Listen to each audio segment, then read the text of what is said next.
here with Dr. Robin Milhausen, and she's about to get into how often are Canadians, midlife Canadians, having sex based on your findings. Right, this is a question a lot of people wonder. They were all wondering, how often are our neighbors having sex?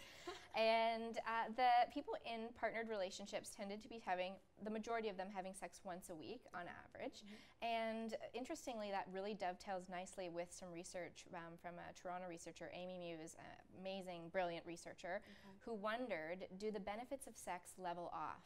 Because there's research in economics that suggests that if you make a certain amount of money, there's no benefit to making more than that. Right. So she wondered, can we apply this to sex, and would the benefits of sex level off? And she found with her research, using 3 national samples, 2 from the US, a study in Canada, that actually the benefits of sex level off at once per week.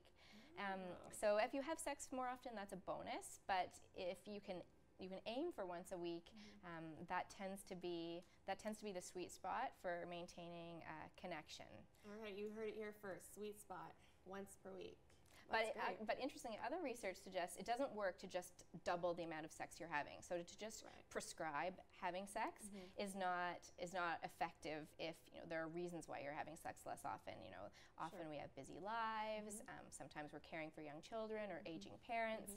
So I don't want people to beat themselves up if they're not having sex once a week or more, and think that we all go through ups and downs, ebbs and flows. Yes. But you can get maximal life happiness benefits from just doing it once a week. So you don't have to set the bar at every night. And I think that you're hitting on something important, that our sexuality will ebb and flow. So sometimes we might be having it more frequently, and other times it might taper off, and all of that is okay.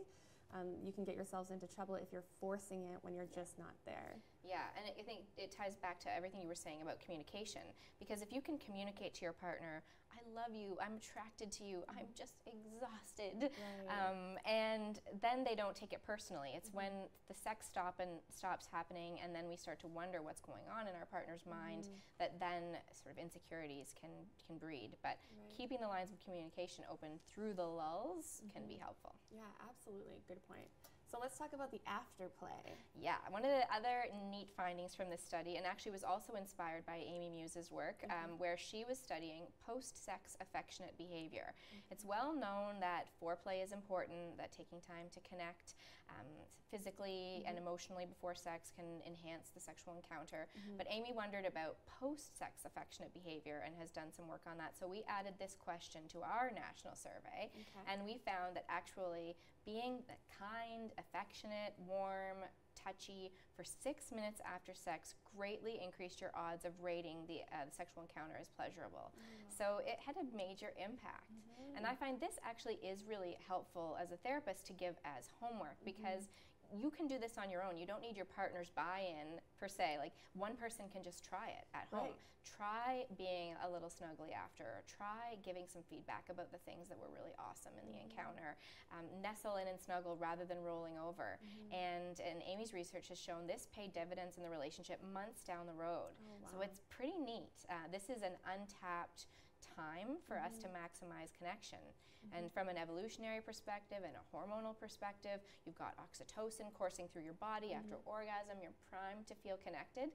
So I say you get more bang for your buck just being nice for 6 minutes after sex than like 6 minutes at 8 in the morning or 6 minutes after lunch. Right. No, I think that's a really important piece of information that our viewers can take away from here is the afterplay piece, right? We're so concerned with foreplay and warming up and getting into the mood, but after a beautiful or fun, erotic sexual encounter, it's just as important to bask in the glory of that experience, and that you're in a vulnerable place. You're both feeling pretty good about what just happened, and so why not hold on to that for a little bit longer?